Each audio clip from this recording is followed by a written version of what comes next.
I'm just saying though. Yeah. Wait till I get my money right. Wait till I get my money right. Wait till I get my money right. My city on, my family on, my team deserves some flashing lights. Wait till I get my money right. Wait till I get my money right. I've been broke down to pieces. My best friends turned to enemies. Running from my past, my ex still be haunting me. Middle finger to all you haters.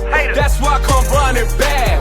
I know my cities, they got me. Feel like I'm bragging about Bo, I'm the champ. I ain't never said I ought to be a rapper. I'm the 24/7 hustler. And when I come home, I'ma sit on my throne and live happily ever after. I'm just following the yellow brick road. I'd be lying if I said it was easy. Can't tell you how many no's that I heard all through my journey. I ain't never had nothing handy. And losing, I never could stand it. I done built my team around my city. Now it's falls down in the building. Got a kids and I gotta make it happen. My city, my family, they watching. I'm clutch like Kobe, baby, pass me the rock and its lights. Camera action. Wait till I get my money right. My city on, my family on, my team deserves some flashing lights. Wait till I get my money right. Wait till I get my money right.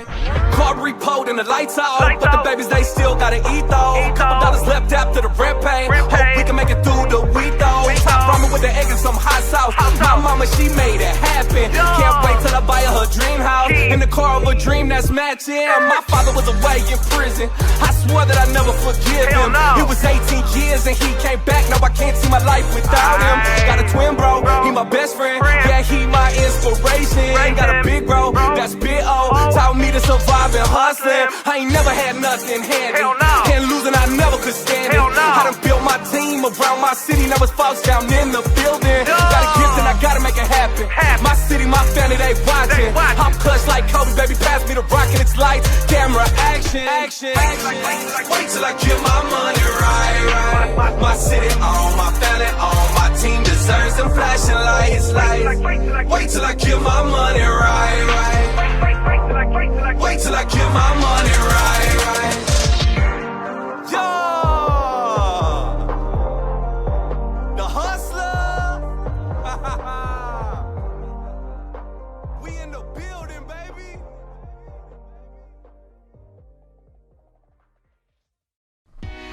How my journey began. It's graduation time. Family is very important to me, including my puppies. The Marine Corps played a huge role in my life and allowed me to be ambitious, inspiring, a mentor, and achieve all of my goals. As a financial expert, I've received multiple awards, done various events as a guest speaker all over the U.S. with my platform of creating healthy financial habits, along with having my own business, all leading up to my show. Come along for the journey. Hello, Gems, and welcome to the show. We are celebrating Hispanic Latino Heritage Month for the month of September. These are uplifting stories from the people in the community you are sure to make a connection with. Here are a few statistics on where our next guest resides. Wichita Falls, Texas was founded in 1876. It was named for the Wichita Indians and the Low Water River Falls that existed there until 1886 when they were washed away by a flood. The city of Wichita Falls is located in the middle of the iconic Texas Plains. It lies neatly between Dallas, Texas, and Oklahoma City in Oklahoma. And it's famous for being the stomping ground of cattle ranchers as far back as the 1800s. Notable people from Wichita Falls include the rock band Bowling for Soup, Dave Willis, who is a voice actor, television writer, and television producer, Mia Hamm, one of my favorite soccer players, professional soccer player, love me some Mia Hamm, and Tommy Tune, who is a Broadway actor. Top 3 places to visit in Wichita Falls are, number 1, Lucy Park, which is located in a bend along the mighty Wichita River. Lucy Park is one of the best places to enjoy a nature walk. Number 2, the Riverbend Nature Center. This environmental education center is spread over an impressive 18 acres of lush landscape and has a whole host of ecological attractions, such as a butterfly conservatory and a dedicated children's garden. Finally, number 3, Wichita Falls is known to have the world's littlest skyscraper, little itty bitty skyscraper. It's actually named the newly McManahan building and is known for its iconic red structure, brick, and cast iron detail. The building is 40 feet tall and was first built in 1919. Now for today's guest. He was born in Austin, Texas. His favorite type of music growing up was R&B as well as hip hop. His mom was big into Boys to Men, Casey and JoJo. Yes! Sorry, Jagged Edge, TL up in there, Tupac, Bone Thugs and Harmony, and a lot of down south rap like DJ Screw and Lil Flip Bum. His top 3 artists to listen to for inspiration are Rod Wave, YNW Melly, and Drake. He currently resides in, you guessed it, Wichita Falls, Texas. Hey. Gems, let's give a warm welcome to recording artist Drew DaHustla to the show. Welcome, Drew. How are you? Hey, I appreciate it. Blessed to be on here. I'm doing pretty good. Awesome. No, they have no idea what kind of treat they're in for today. So enough about me and my intro. Let's go ahead and get started. We have a lot of things to cover, and I know my gems and your fans are eager to learn more about you.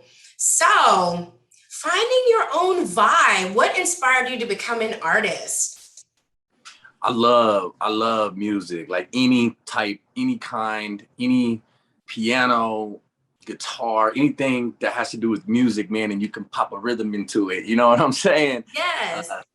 Yeah. Yeah, so I know you started way back when you were 15 in Texas and you were listening to Lil Flip and you were inspired. Talk about that, being raised by your mother and all of those influences, how that played a part. Yeah, well, I was raised with my mom and my 2 brothers, and we just did whatever we had to do to survive. And it's just everything that we do. I'm sorry, what was the question again? What were you inspired? Drew, we gonna get through this. What inspired you? I kind of forgot. That's okay. What inspired you to become an artist? Your inspiration. Well, when I first started doing music, there was a group here. I didn't hear you say them when you was talking about everything about Wichita Falls, but there was a group here that first started out hip hop, and when they I ran into one of their tapes one day, like I said, a cassette tape, and then they was all in the hood in the park, and I looked at it and I was like, man, I go to this park all the time, popped in the tape. And from that moment on, I was just like, man, they're from my hometown. I could do this too, And so anyways, Lil Flip had came to town and they were opening it up. So that was the reason why I wanted to go. So when I went in there and I just felt the whole vibe, my whole life, I always wrote music and stuff like that. I sang a lot more whenever I was younger. Cause like I said, I did listen to a lot of Casey and JoJo and Jagged Edge and stuff like that. So I wasn't really raised around a lot of the Hispanics somewhat, you know what I'm saying? My family is, but where I come from, it's a little different. So I was more raised around R&B and hip hop and stuff like that. That's why I'm more of a unique artist, because I kind of feel like I don't really fit in anywhere. So I made my own vibe, you know what I'm saying? So yes. That's how I got involved in the hip hop, from way back. Yes. And you hinted on it a little bit. So explain to us how you had a lot of probably the biases becoming from a Hispanic Latino background, going into a predominantly Black hip hop R&B genre. So what was that like? Man, it was a blast. It was definitely a journey, and like I said, it's not very easy, especially even where I came from, in my hometown, like I said, the groups and everybody else that was out before me, they were all predominantly Black, and I was the only Hispanic artist coming up at that time. And so me having to force my way into all these places, into all these people, and trying to show them that half the time when they hear me on, like, hear my music, they don't even know what I am. So when they see me, they're like, whoa, you're Hispanic, you know, and like, even going into different towns, different cities, different places. Cause I mean, that's where I built my buzz at, by going out of town. And then I figured my hometown would follow me once everybody else jumped on too. Right. So like, I've been in some crazy situations when it comes to like stuff like that. I did a big show in Compton one time, and like the whole club, and I was the only Mexican in there. And like, when I got up on stage, and there was a lot of money on the line, there was like $8,000 on the line. And I went in there, and when I went in there, like literally like 20 people pulled their chairs up to the stage, put their feet on the stage, and I just heard like, you in the wrong hood, you in the wrong hood. And then I'm about to do like one of my records called Party Party Party, which is like like a like up tempo record, you know. And I was like, you know what? I'm like, my hype man that was with me, I told him, I was like, should I change it up? Should I get on to like on what level that club's on? And then I thought to myself, you know what? This song brought me this far. Why should I change up now? You know what I'm saying? Like everything, this got me to this point. So I jumped up on that stage, and a long story short, I had all the girls up on the front dancing. And once you get the girls going, the fellas follow. And the next thing you know, we having a party. You know what I'm saying? Good for you. Staying true to yourself and staying true to what got you to that point. Because we never know, if you would have changed it, it might have changed the whole entire vibe. Oh, for sure. Because I won first place and left. I won first place and took the $8,000 check home. That's what I'm talking about. You came, you showed out, and then you won. See, that's what I like. That's what I like. So when did you actually start recording? I started recording, depending on, like, I mean, I'm just like everybody else when it comes down to it, like, especially in the hip hop world. Like, really, I had my best friend was a rich white boy, and his daddy bought him all, like, he said he wanted a studio. So his daddy bought him a studio and put it all in the room, you know, and he was my best friend. So like, you know, he's on the computer and he's learning how to like record. And that was probably when I was around, I would say around 15, you know, and that was when we first started my first label. And, you know, we were kids, but we was jumping at the jambalaya, you know what I'm saying? at the talent show at the school, we had it bumping. Like it. And then tell them what your first name of your recording label was. It's a nice name. The first label, huh? Freeway Records was the first one. We lived right by a freeway, so it was like, it was just the way that it all came. And all my homeboys that came over, they'd all be like, oh, Freeway Records, Freeway. So everybody was screaming Freeway, and we just kind of ran with it. I like it. And then when you ran with it, so first of all, before I get to this next question, I'm gonna let people know, hey, look, me and Drew, not Drew, somebody else. We come from a generation where the radio was huge. Like he said, your tape decks, your CDs. You know, I remember going to the club and you coming out the club and you have all kinds of merch on your car. So when we talk about the radio and here, they're like, what do you mean you had to go to the radio and try to get this? Well, that's what you had to do back in the day. You had to sell yourself on the corner. So Drew, tell us, back in the day, your radio stations, again, were the way to get your music played. How difficult was it for you to get your music heard, and how did you overcome that? Like, tell us that.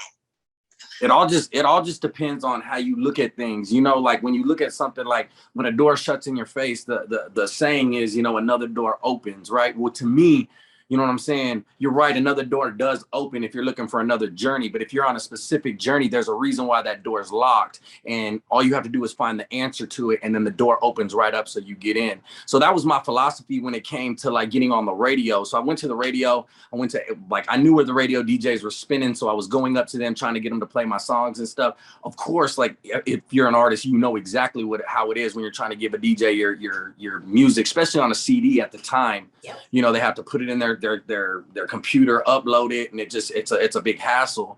But so anyways, we started going up to the radio station. I started going every week and just following these DJs around. And they would tell me, oh, you got to go do this, and oh, you got to go do that, and you got to do this, and this is wrong. And I would go back and I would try to do it to their likings. And then finally, you know, just listening to the radio so much that I felt like you have to stay up with that tempo. If the radio station's playing top 40, you know what I'm saying, then you need to sound like top 40, have something in there, but with your swag on it to make sure that the DJ can spin it right after the next one. So it really made me a better artist by me banging on that door every week and going in there and asking them. And finally they had these spoofs on the radio called Broke as a Joke Records. Yeah. And the DJ asked every artist in town if they would get on it, and everybody said they didn't want nothing to do with it because it's Broke as a Joke Records. But here I am, I'm doing everything I can to get on the radio. I'm on the corner selling my CDs. I was in every swap meet, flea market you can find. I'm all over the state. So I was like, all I wanted to do was get on that radio station. And so anyway, so they ended up putting he asked me to do the Broke as a Joke. And I thought about it and I was like, you know what? It will get me on the radio. So we ended up doing, we did the first one. And when we did the first one, the ratings went from like a 70 to 100. We got Station of the Year. And the radio DJ asked me like, or the owner came up to me at the big party and was just like, you know, what can I do for you? Can I make you an intern? And I was like, I don't want to be an intern. I just want my songs played on the radio. And he's like, if that's all you want, I got you. And within the next week, my song got played. And within 1 month, we sold like 60,000 downloads. And it was all worth it. You know what I'm saying? And then after that, it was just a steadily, you know, now the doors are open and we rolling and we got it kicking now. I love it. So, you know, just always like to point out, you were willing to do something that a lot of other artists weren't willing to do. They heard it, Broke as a Joke, and they're like, nah, you know, I'm too good for that. You was like, well, if I do this, it gets my song on the radio, which is what I want to do. And I know when they get my song on the radio, it's gonna go. You know, I tell people that all the time. You know, you have to do what other people don't want to do and know that path is for you and that the door's going to be open for you. So I love that. So yeah. Well, and then things like, and just like what you're talking about, like to get on the radio and stuff, there was little things that I did too, like to stay irrelevant, because a lot of people it's hard to get on the radio, but to stay on the radio is a whole nother thing, you know, like even if you're pumping out good music, you have to find ways to get on because the radio station needs new materials and stuff. So like there was like football teams that came to we had like semi-pro teams that came to my town where they brought a whole bunch of people, like where they brought like all these famous people to the games to get people to the games. And I thought in my head, well, you know what I'm saying? What if I crown them with the record? And I ended up doing that.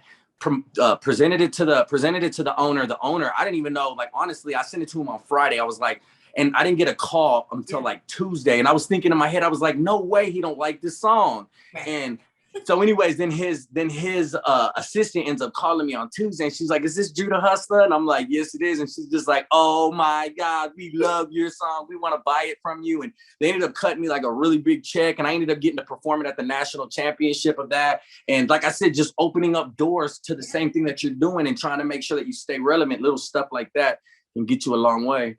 Can get you a long way. Because I can honestly say that's the first that I heard of that, of someone back then making a song specifically for your team. You know, fast forward, yes, we've heard, you know, what is it, Yellow and Black for the Steelers. We had all this stuff, but this was way back then. We really weren't into that. We really didn't have specific songs for your team. And you're like, I know I can sing, and I know you're gonna like it, and I'm gonna send it to you.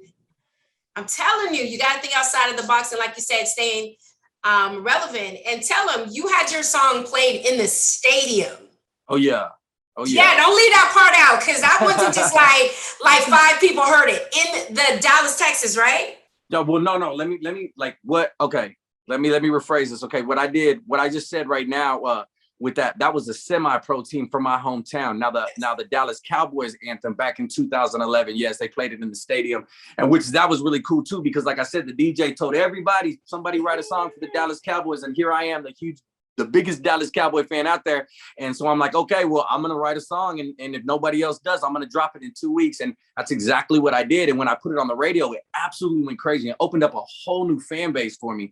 And then the crazy thing is there was a DJ named DJ Bebe at the time, and DJ Bebe, I had him like in a mass message, you know, where he sends me mass stuff like I don't really talk to him like that. He just sends me a lot of messages. Well, anyways, one day comes across where it says, if anybody's got a Dallas Cowboys song, send it to me. And I'm like, hey, you know what? I got a Cowboy song, you know? So I shot it to him. And within two minutes, my phone was ringing. He's like, yo, this is hot. We gonna spin it. And it just started getting spun. And you know, it was really cool. It was a cool experience. Like I said, just the hustle, you know, that's why they call me Drew the Hustler. I call you Drew the Hustle. We'll get to that in a second. So you were eventually signed by a record label and went on tour. So how did all of this come about, and what was being on tour like? Because the experience is, you know, we see it on TV and then you hear about it, you're like, oh, okay. So how did that, so the record label, and tell us about the tour. Man, the tours, I love it, man. It's so much fun being out on the road and just like doing like shows every night. And it's to me, it's not even about like, it's like when you get up on stage and like, you know, you kind of like black out up there and the whole crowd's just going crazy. And like, especially like cities where they're more like familiar with your music and everybody's singing your music. There's no better feeling than that in the world. So like being on tour and doing that every single night is a dream to some people, you know what I'm saying? Like it's something that you live for, but also there is a downside to it. There's two downsides to it. There's one downside to it, like where you cut out your family and your friends, and you know what I'm saying? You have to cut all of that out, because it's not that you don't have time. It's just when it's Christmas and all these other holidays and all of these other things, like, you know what I'm saying? You're in a studio while everybody's opening up presents at home, and you miss those things of life, you know? And then you got the business side of the whole touring thing, like where, you know, because you want to make sure you're getting paid, and you want to make sure all that is right, you know, and you got to make sure to stay on top of everything. And if one little thing goes wrong and the bad blood gets stirred, then, you know, you start like kind of not enjoying it as much, right? You know, so like I said, there's a lot of different ways you could look at being on tour. But like I said, I love being on tour, man. It was my first record label was Royal Records that we went on tour with, and we went all the way around the state of Texas, 6 months. I was fresh. We were just crazy. We had a big bus with our pictures all over it, and you know, like we sold CDs to every single person, and that's how we survived. So, yeah, that's what I wanted to tell them too. So you went to 42 cities, 6 months, and tell them about, you know, the selling CDs. So this wasn't you just resting and relaxing around. You know, you pull up to the next city before you go on stage. You were in the streets selling merch. Tell them about that, like making your money so you can live basically throughout the tour. Right. It's a eat to be eaten world out there. You know what I'm saying? So it's like on my first tour that I went on, like what we did was we used to have CDs that we would sell for like $10 a piece, and each city that you go into, like you have to sell those records so you could eat all day. Like these tours, like back then, like these big labels wasn't trying to find you and throw you on a tour with these big artists and stuff. So, you know, when you know, you get a group of people where a label signs you, and that group of people, they go and they you don't really have a big budget. So your budget is what you make every day. You pay X amount of dollars to be on the tour. And then what you do is with the rest of the money is your money. So like I said, you have to, it was more of like you pay to be on the tour. And if you don't, then there's going to be a problem. You know?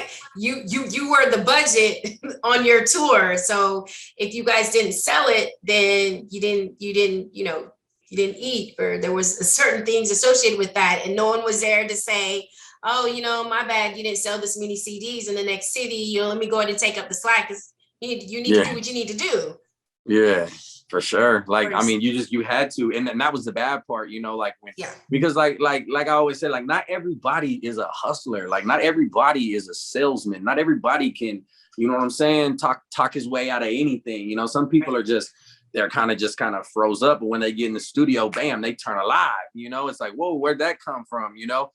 So if you are a good salesman, if you're a good hustler, you know, you could get out there and you can sell 200 CDs in one day and have like racks in your pocket. And the other person might only have like $30 because he just don't know how to speak to them. And so it gets tough out there, you know, for everybody. you know, because then you start having to pay for everybody else, and then you know, it's like it's a headache. Especially you try being on the road with 10 people for 6 months, man, and you're gonna have good, bad, and all kinds of times on those things, man. But good times. Right, good times. Absolutely. So from here, you started your own record label. What was that called? And moving to Cali, tell us about that as well. Well, my label is T.O.N.E Entertainment. It's T.O.N.E, but what it means is like, you know, it's like the tone of your music, the tone of your voice, the tone of your skin, the tone that you set. But what it also means is the one nobody expected. So it's like T.O.N.E. Say that again. Say that again. It's the one nobody expected. That's the label. And yeah, so that's my first label was T.O.N.E Entertainment, still is my label to this day. So but what got me to go to California was like I said, like I've been telling you, like I've got on the radio, I've been on tours. I feel like any real hustler knows, to get to the money, you get to the source. You know, I mean, that's just bottom guidelines. If you're a construction worker, 9 times out of 10, you're going to be hanging out with construction workers. If you're a server at a bar, you're probably going to hang out with your friends over there. If you want to be in the music industry, get to the music industry, get to where it's at, you know? And so I told myself, I gave myself 6 months. I literally went to California with $500 in my pocket, my car and my clothes, and just a business plan in my head, and like, you know, a business plan that showed me that this was what was going to happen if I set myself for 6 months and go every single night, 7 days a week, to every single open mic night in Los Angeles, California, Hollywood, you know, show business capital of the world, you know, like, you go in there, somebody has to see you. Somebody's going to see you if you got any kind of talent, you know? So I did it. And within like 3 months, you know, 4 months, and I signed my next like deal to my label. So I still had control of it, and we moved on from there.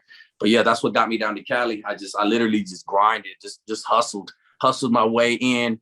You know, I met good people, ended up like, you know, rubbing elbows with the right people. And, you know, if you go in, the main thing that I always hear is, you know, where did you drop from the sky? Because really, just like what you're talking about, Wichita Falls, Texas, it's not very big. It's not nothing like that. But, you know, it's home to me. And, you know, we're right here, like you said, in between Oklahoma City and Dallas. And it's you know, it's home. It's home, and that's okay. So who were you introduced to in Cali, and how did this get the ball moving? You know, that little flavor of love, little touch.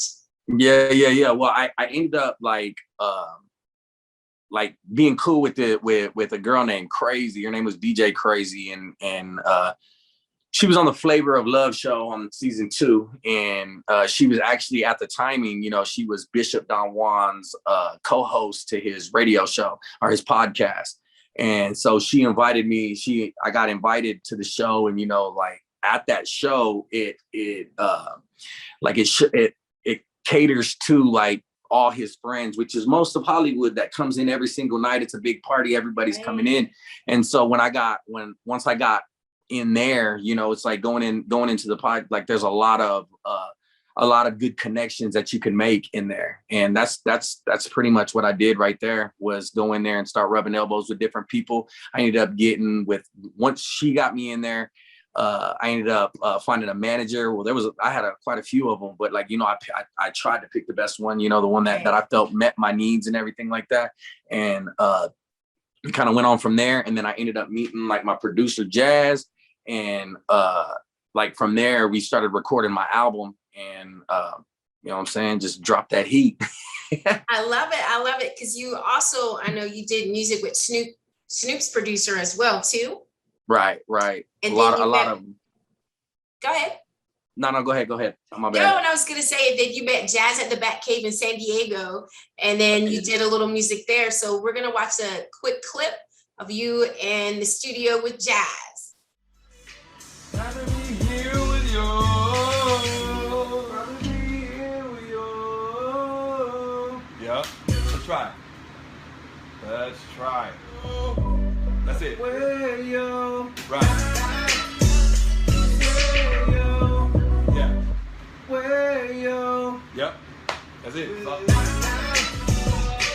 now. Where you? Watch that pitch. Do you have both your headphones on? I need one off. Right now, but I'd rather be way up, way up. I could be getting that groove, get love, that flame, yeah, I'd rather be here with you. Right, so that definitely was a fun time with Jazz and you in the studio. What is it like being in the studio with him? One word, magic. If you don't know who Jazz Williams is, man, you need to look him up. You do any kind of music, because, and I'm not even just trying to say this because this is my boy. Like, I mean, like when you find certain producers that you can link up with really well, like they take you to the whole nother, you both do, you know what I'm saying? And you're able to make stuff that, you always visioned in your head and you wanted to hear. And then that person comes in and just, I mean, he always just tap, tap, tap, tap, tap, tap, tap, tap, tap on them buttons, man. And it's just really cool, man. Like I said, the best part of music to me through anything is when you have something in your head or on a piece of paper and you start in the studio, and when you get in the studio, you start recording it, and then when you're done with it, you do the first verse, you do the hook, you do this, you do that, and then it sounds all kind of crazy because it's kind of everywhere, Right. And then when the song starts to be put together, and that magic, that's why I say one word with Jazz is the magic, is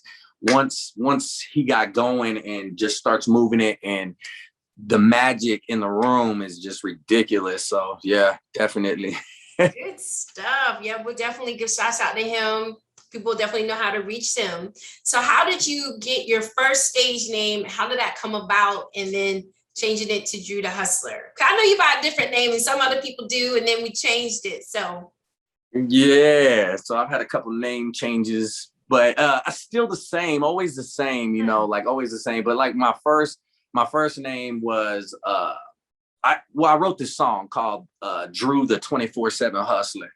And when I dropped it, like it was one of my first singles, and it was one that I put and it just kind of floated in the hood.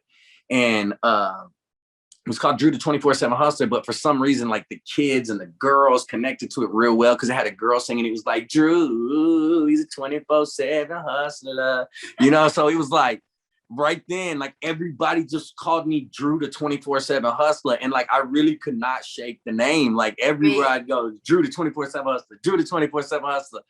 But it was long, so I ended up I ended up dropping a mixtape called Drew the Hustler, and when Drew the Hustler came out, that's when it just kind of stuck. Everybody it went from Drew the 24/7 Hustler to Drew the Hustler, kind of shortened it, and then like I said, once I signed my deal and when I got to California and all that happened, they wanted me to change my name because, it's like Drew the Hustler, it kind of sounds kind of ghetto, and to me, I understand when I read it, I get it. But at the same time, if you know me and know my story, you understand why they call me Drew the Hustler. And it goes with me. Everybody is, hey, what's the hustler, so it is what it is. But my management at the time wanted me to change my name. I'm not going to say that name, but my manager wanted me to change my name. So, but everything ended up going bad and everything like that. And we used that name for very little. It never even really came out, but it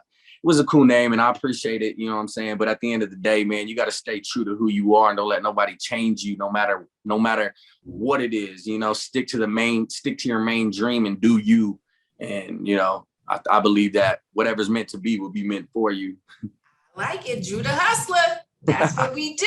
That's what we do 24/7. Yeah. Love it. So what keeps you motivated these days? These days, what's keeping me motivated is I started working with kids and that have they have a lot of mental illness, and I figured out a way to mix modern day music, modern day hip hop, modern day rock, modern day, anything that they want. I'm a great songwriter. I love to write music. So like I take these kids that are like real upset about different things, and I take whatever's in their mind and I put it on a piece of paper for them, and I show them how to do that, and it really helps, man. It's really cool. It's really cool what I got going on right now, man. I'm really trying to maybe even pursue something in that, like as what I do, but like it's really cool, man, to help other people in a whole nother way, you know. So it's really cool. And plus, like I said, that's like honestly the reason why, like, you know, over the years you do music and you do this and you do that, and you start figuring out why. You start wondering like why you do music. Is it for the club? Is it for this? Is it for that? Is it for this? But if you like write a song that people feel in their soul, you know what I'm saying? And they feel it in their soul, like they look at you like they know you because they've been through that. And when they see you, it blows their mind, because it's like that's him right there. But in a way, they feel like they know you way better than you. They really do, because they feel you on that. And that's the best feeling, no matter what, when you can actually like people. That's why I completely like that's what set me into my new wave, like real life music. You know, not saying that I didn't do like bunch of money, cars, everything. When I do that, you know, that's where I am in life. You know what I'm saying? Like if I'm in limos and popping bottles and doing what I'm doing, that's probably where I am in life. But as for right now, you know, like I'm writing some really cool music, and in the meantime, in between time, you know, I'm writing my new album, and it's coming out absolutely fire, because it's just my mind has been opened up so much to just all walks of life. And it just makes you appreciate everything, because, you know, like life is a lot like a hit record. Yeah. You know what I'm saying? It's like what you do, like there's little things that you do in your daily life. You know what I'm saying? And you take that one little thing and you put it in a record. And when you put that one thing in the record, people go, oh man, how does he know? Like I feel that to the bone. And it's because we all do it, you know? So I love it. Well, first of all, music is therapy. So you're definitely giving those children a dose of good therapy. Music, I mean, we all bond to it, no matter what type of music it is. So, kudos. I love all credit to them, man. All credit to them, because, you know, they the next superstars. Absolutely. So tell us about Mike Pass. Mike Pass. I recently, like, you know, over the years, you know, I know every single artist in the city, every single artist. And so, you know, like everybody knows me, they know what's up, you know, and I literally handpicked 24 of the best artists in the city, you know what I'm saying, and put every single one of them on one record. Well, actually it's 2 records, but I wanted it to have like a new modern day vibe to it. Like if you listen to like Drake music or anybody else, the beats are switching up, you know, and any other Mike Pass, it's like one long track that everybody's on this long track, you know. So I went out and I got the radio DJs, I got the best scratching DJs, I got the best producers, I got the hardest artists in the city, all, like just so many people involved in this one record. And yeah, it's coming out really soon, man. We don't got the dates or anything when we're shooting it, but it's coming really soon, man. And the whole city's super, super excited about it. So I'm glad to present my city on a high level where everybody can really see what we got, because we got something over here. And you know, going to California and coming back, it's like, you know, I love being home. I love my city, man. It might be small and maybe nobody heard about it, but man, we ain't trying to, you know. So I mean, if you want to come to Wichita, it is what it is. But if you ain't never been here, hit Drew up, you know, you had a good time. Yeah, no, and I love it, because a lot of times, a lot of people think, you know, to be these big stars or to be a big artist, you have to come from these big cities, but really a lot of us come from smaller cities. And it's about putting, like you said, your home on the map and letting people know, like, I don't, you can be from over here and over there. This is where I'm from. I love where I'm from. And we have a lot of talent here. And I'm about to show y'all. I'm about to put us on the map. In the building. Yes. So I love it. I love it. I love it. So Drew, thank you so much for sharing your journey and your story with us today. Oh, for sure. I appreciate you. I appreciate everybody too. Love it. Love it. All right. So gems, it's time for your financial gems. Your financial gems for today are: number 1, live on a budget. We talked about budget throughout this whole entire thing, and he let you know, hey, I was on the budget. So what I made is what I had. If I ain't make nothing, it's not anybody's fault that I didn't eat but my own. So live on a budget. Number 2, get rid of debt. You can hear him throughout the whole entire story. He's saying he's gotten this money, but he's also reinvesting it back into his talent and back into what it is that he does. So eliminating that debt so you can actually do the things that you want to do. Love that, love that. Number 3, have an emergency plan. Always have a plan A, B, and C, D, E, and F. I don't care how many times you need to have one, but have one because life will always throw you curve balls. Have an emergency plan. Number 4, set financial limits and boundaries on how much you are willing to give to other people and or spend on events, projects, and anything else. I'm a limit and boundary person. So if these are my limits and boundaries, it's very difficult to get me outside of those financial boundaries because I don't want to stretch myself too thin. And you shouldn't want to do that either. The last one, number 5, before you loan out any money, no matter the amount, ask yourself this one key question. Will it be okay if I never got the money back?